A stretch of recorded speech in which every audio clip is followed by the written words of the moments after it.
দেখুন আমাদের দেশের অবস্থা। আমি একটা তথ্য দেখছিলাম যে ওই রিপোর্টার্স উইদাউট বর্ডার্স ওদের তথ্যতে বর্ষের আমাদের মানে মহান ভারতবর্ষের কতটা এই মুহূর্তে পয়েন্টস কত দিয়েছে জানেন? 32.96%, মানে 33%, মানে ভেরি সিরিয়াস আমাদের এখানকার সাংবাদিক স্বাধীনতায়। আমাদের বশবর্তী রাষ্ট্র, কদিন আগে ওদের হলো, ওদের স্বাধীন দেশের মানে একটা বিপ্লব ঘটলো, ঘটার পরে হচ্ছে বাংলাদেশ আমাদের থেকে এগিয়ে আছে জানেন। শ্রীলঙ্কা, যেখানকার মানুষজন শ্রীলঙ্কার প্রেসিডেন্টকে তাড়িয়ে দিয়ে নতুন আবার সরকার গঠন করলো ভোটের মাধ্যমে, আমাদের থেকে এগিয়ে আছে। নেপাল আমাদের থেকে এগিয়ে, আমাদের পার্শ্ববর্তী রাষ্ট্রের কথা বলছি। মালদ্বীপ আমাদের থেকে এগিয়ে। ভাবতে পেরেছেন আমরা কোন জায়গায় আছি? কেন? আমরা যে খবরটা আমার মনের মতো হচ্ছে না, তখনই আমি তার উপরে দমন চালিয়ে দিচ্ছি। এর ফলে আজকে আমাদের সাংবাদিক স্বাধীনতায় হস্তক্ষেপ হচ্ছে, সঠিক খবর পরিবেশন করার সাহসও পাচ্ছে না, কারণ অ্যাটাক হয়ে যেতে পারে। বা পরিবেশন করলে থানা থেকে এসে ধমকাচ্ছে, চমকাচ্ছে, এই ধরনের অনেক কিছু হচ্ছে। এগুলো বন্ধ হবে তখনই যখন আপনারা ঐক্যবদ্ধ হবে। আমি আশা করব, আমি শেষ করছি বক্তব্য, নেতাদের মতোই অনেকটা বুকে ফেললাম, জ্ঞান দিয়ে ফেললাম, আমাকে খবর নজরে দেখবেন। আমি আপনাদের এই জেলা সম্মেলনে সার্বাঙ্গীন সফলতা কামনা করি। আপনাদের দ্বারাই সমাজের আরো বেশি বেশি মানুষ উপকৃত হবে এই কামনা করি।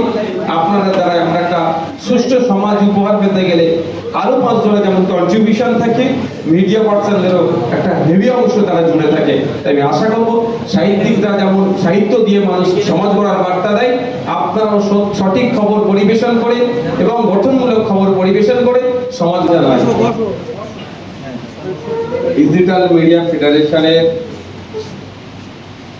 দক্ষিণ চব্বিশ পরগনা জেলা সম্মেলনের আহ্বায়কদের ধন্যবাদ জানাই, ডিজিটাল মিডিয়া ফেডারেশনের রাজ্য নেতৃত্বদের, এবং আরো ধন্যবাদ জানাই আজকের এই জেলা সম্মেলনে যে সমস্ত বিশিষ্ট বর্গ ব্যক্তিবর্গরা উপস্থিত হয়েছে এবং সামনে যারা আরো বিভিন্ন প্ল্যাটফর্মে যারা কাজ করছে তাদেরকে ধন্যবাদ জানাই।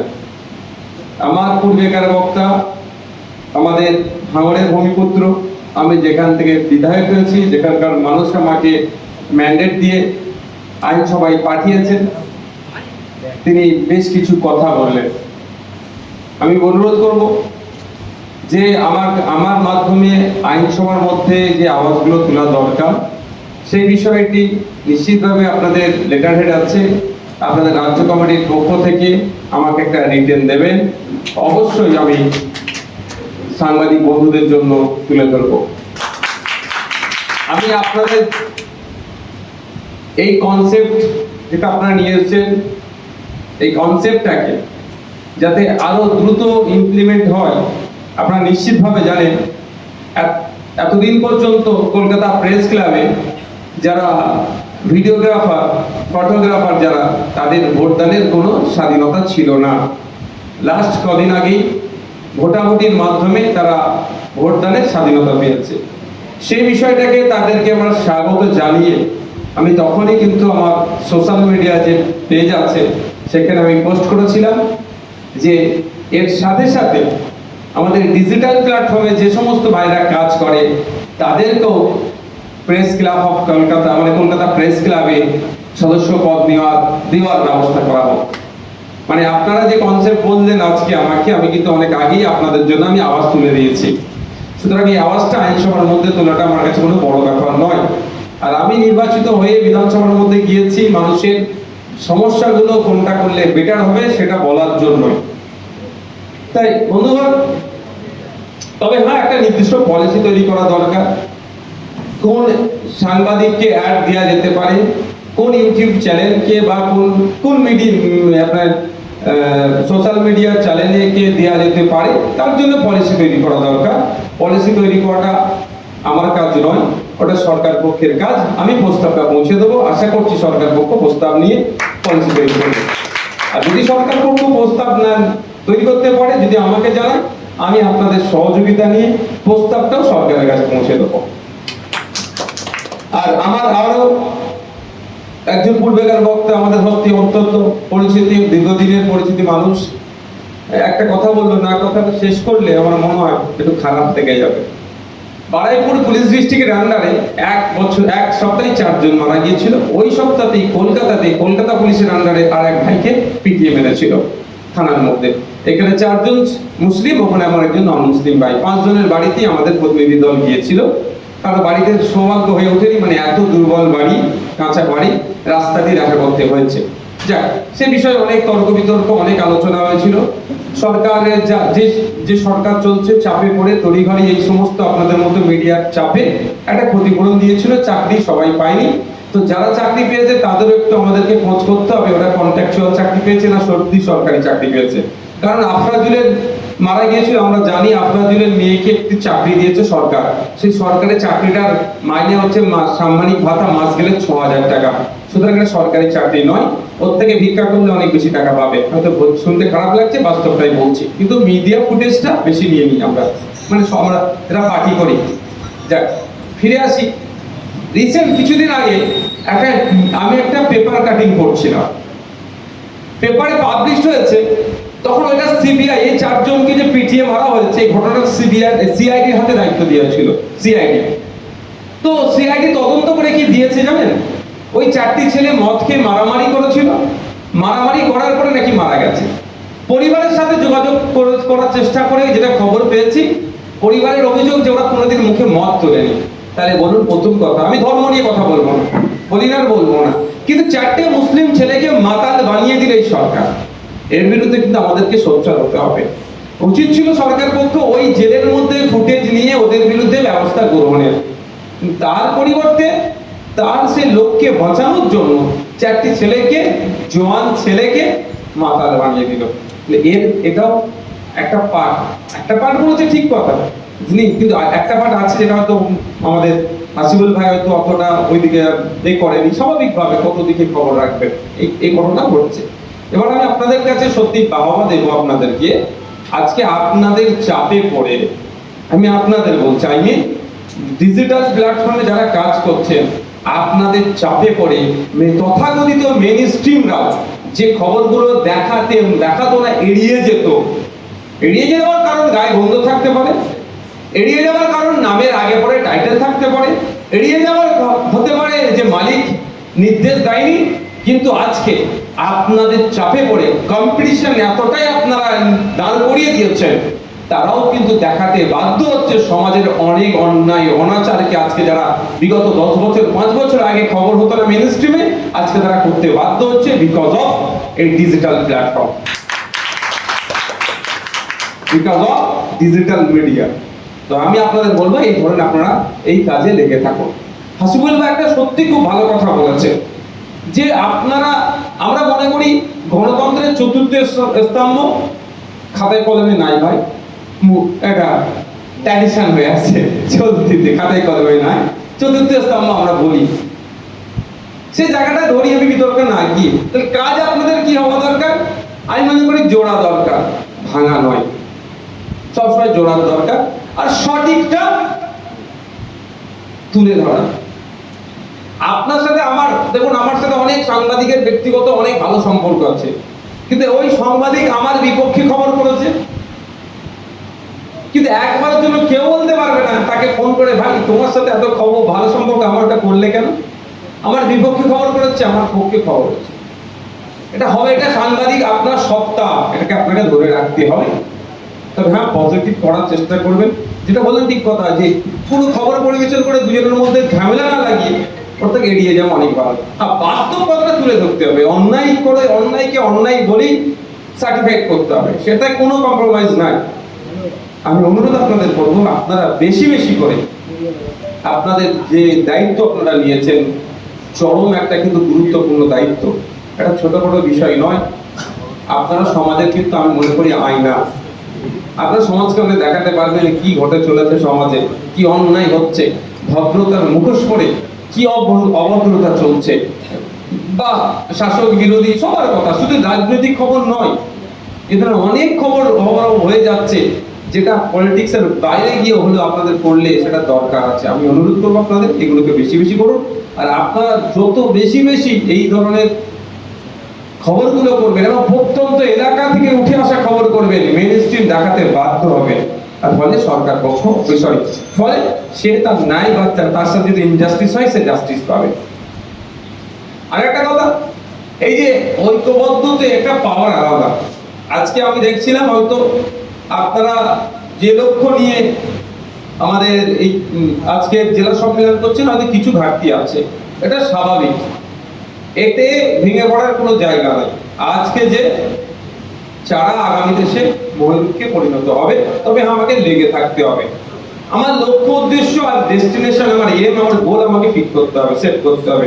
আমার গোল, আজকে আমরা বারুইপুর উৎসব ভবনে 50 জন 100 জন ডিজিটাল প্ল্যাটফর্মের যারা কাজ করছেন, খবর পরিবেশন করছেন, তাদের নিয়ে আমরা সম্মেলন করলাম। দ্বিতীয় জেলা সম্মেলন যখন করব, এই জায়গায় আমরা সেখানে তার আজকে যে 100 থাকে, দ্বিতীয়বারে আমরা 200 জন ডিজিটাল প্ল্যাটফর্মের লোককে হাজির করব। সেইটা আমাদেরকে প্রতিজ্ঞা নিতে হবে। এর জন্য কি আরো বেশি বেশি করে মানুষকে সচেতন করতে হবে, আরো বেশি বেশি করে মানুষকে সচেতন করতে হবে। ইয়াং জেনারেশনের মধ্যে থেকে ছেলে তুলে নিয়ে আসতে হবে, যারা তাদেরকে আপনারা ট্রেনিং দেবেন। আজকে তো একটা ট্রেনিং টাইপের হচ্ছে, তো যারা এক্সপার্ট যারা এসেছিলেন, তো তাদেরকে দিয়ে করতে হবে। আর আমাদের সাকিরুল যে বক্তব্যের মধ্যে যে কথা বললো, একদম অনেক সময় আমিও দেখেছি, আমাকেও অনেকে ফোন করছে, কি হয়েছে, ধরুন না আমার ওই একে চ্যানেল, একে নিউজ একটা খবর করেছে, আর এর মধ্যে থেকে যারা স্ট্রাইক পড়ে গেছে। এখন যদি স্ট্রাইক দেওয়া বন্ধ হয়েছে, একটা সময় কিন্তু খুব স্ট্রাইক মারামারি চলতো, সবই এটা আমার খবরই হয়েছে। তো তাকে ভাইয়া আপনার তো ওকে ফোন করে বলে দেন না, যাতে স্ট্রাইকটা তুলে নেয়। এই সমস্যাগুলো তখন যখন আমরা এক জায়গায় থাকবো, তাহলে এগুলো তো আর হবে না। দ্বিতীয় হচ্ছে, আমার কাজের ক্ষেত্রে যদি আমি কন্টেন্টের ক্ষেত্রে আমি একটু ভুল করে ফেললাম, সেক্ষেত্রে আমাকে ইউটিউব থেকে শুরু করে বা যে কোনো যে কোম্পানিগুলো আছে, সে আপনাকে নোটিশ পাঠাচ্ছে। নোটিশ হয়তো আমাদের বোঝার ক্ষেত্রে অনেক অসুবিধা হয়। টেকনিক্যাল এমন কিছু শব্দ থাকে, আপনি পড়লেও মানে উদ্ধার করতে পারলো, কিন্তু টেকনিক্যাল এটা কি বলতে চাইছে আপনি বুঝতে পারবো না। যারা এক্সপার্ট, যেটা বলছেন আপনাদের এক্সপার্ট দিয়ে আপনাদের সলিউশন করবে, তারা কিন্তু ধরে ফেলতে পারবে সহজেই যে এটা কি বলতে চাইছে।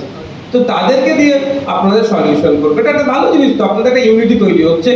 আর এই যে পুলিশি সমস্যা চলতে থাকবে, গুন্ডাগার্দির সমস্যা চলতে থাকবে। ভারতবর্ষের ইতিহাসে যদি আপনি দেখেন, ভারতবর্ষের তথ্যটা হচ্ছে ওয়ার্ল্ড প্রেস ফ্রিডম ইন্ডেক্স। ওরা ওদের একটা সংস্থা আছে, এটা বেসরকারি, রিপোর্টার্স উইদাউট বর্ডার্স।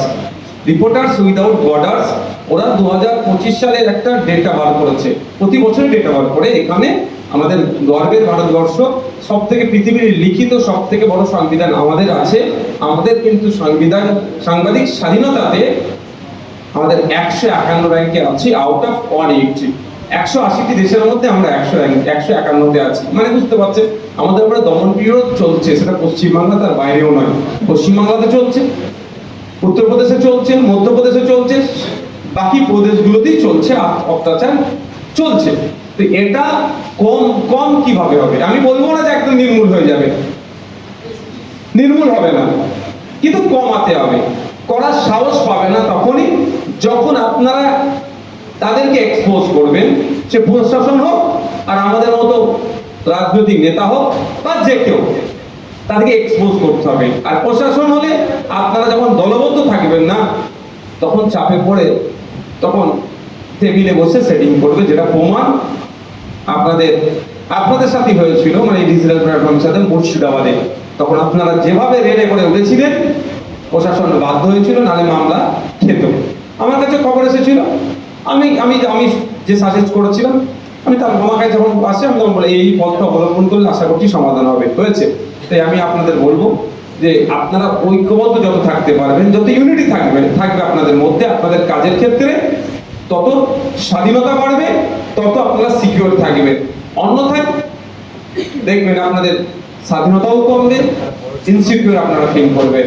দেখুন না আমাদের দেশের অবস্থা। আমি একটা তথ্য দেখছিলাম যে ওই রিপোর্টার্স উইদাউট বর্ডার্স, ওদের তথ্যতে ওয়ার্ল্ড প্রেস ফ্রিডম ইন্ডেক্স ওরা একটা ক্যাটাগরি ভাগ করেছে। 85 to 10 পয়েন্ট দিয়েছে। 85 to 100% যে পয়েন্ট, সেটা গুড। 70 to 85 স্যাটিসফ্যাক্টরি দিয়েছে। 55 to 70 প্রবলেমেটিক দিয়েছে। 40 to 55% ডিফিকাল্ট। আর বিলো 40 আমাদের মানে মহান ভারতবর্ষের কত এই মুহূর্তে পয়েন্টস কত দিয়েছে জানেন? 32.96%, মানে 33%, মানে ভেরি সিরিয়াস আমাদের এখানকার সাংবাদিক স্বাধীনতায়। আমাদের বশবর্তী রাষ্ট্র, কদিন আগে ওদের হলো, ওদের স্বাধীন দেশের মানে একটা বিপ্লব ঘটলো, ঘটার পরে হচ্ছে বাংলাদেশ। বাংলাদেশ আমাদের থেকে এগিয়ে আছে জানেন। শ্রীলঙ্কা, যেখানকার মানুষজন শ্রীলঙ্কার প্রেসিডেন্টকে তাড়িয়ে দিয়ে নতুন আবার সরকার গঠন করলো ভোটের মাধ্যমে, আমাদের থেকে এগিয়ে আছে। নেপাল আমাদের থেকে এগিয়ে, আমাদের পার্শ্ববর্তী রাষ্ট্রের কথা বলছি। মালদ্বীপ আমাদের থেকে এগিয়ে। ভাবতে পেরেছেন আমরা কোন জায়গায় আছি? কেন? আমরা যে খবরটা আমার মনের মতো হচ্ছে না, তখনই আমি তার উপরে দমন চালিয়ে দিচ্ছি।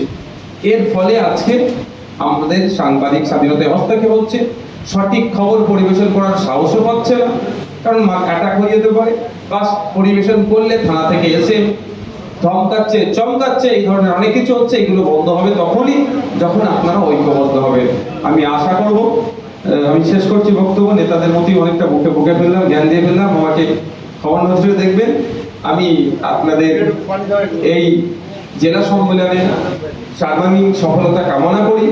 আপনাদের দ্বারাই সমাজের আরো বেশি বেশি মানুষ উপকৃত হবে এই কামনা করি। আপনাদের দ্বারা আমরা একটা সুষ্ঠু সমাজ উপহার পেতে গেলে আরো 5 জনের যেমন কন্ট্রিবিউশন থাকে, মিডিয়া পার্সনদেরও একটা হেভি অংশ তারা জুড়ে থাকে। তাই আমি আশা করব সাহিত্যিকরা যেমন সাহিত্য দিয়ে মানুষ সমাজ গড়ার বার্তা দেয়, আপনারাও সঠিক খবর পরিবেশন করে এবং গঠনমূলক খবর পরিবেশন করে সমাজ গড়ার বার্তা দেবেন। এই বলে আমি আমার বক্তব্য শেষ করছি। ধন্যবাদ।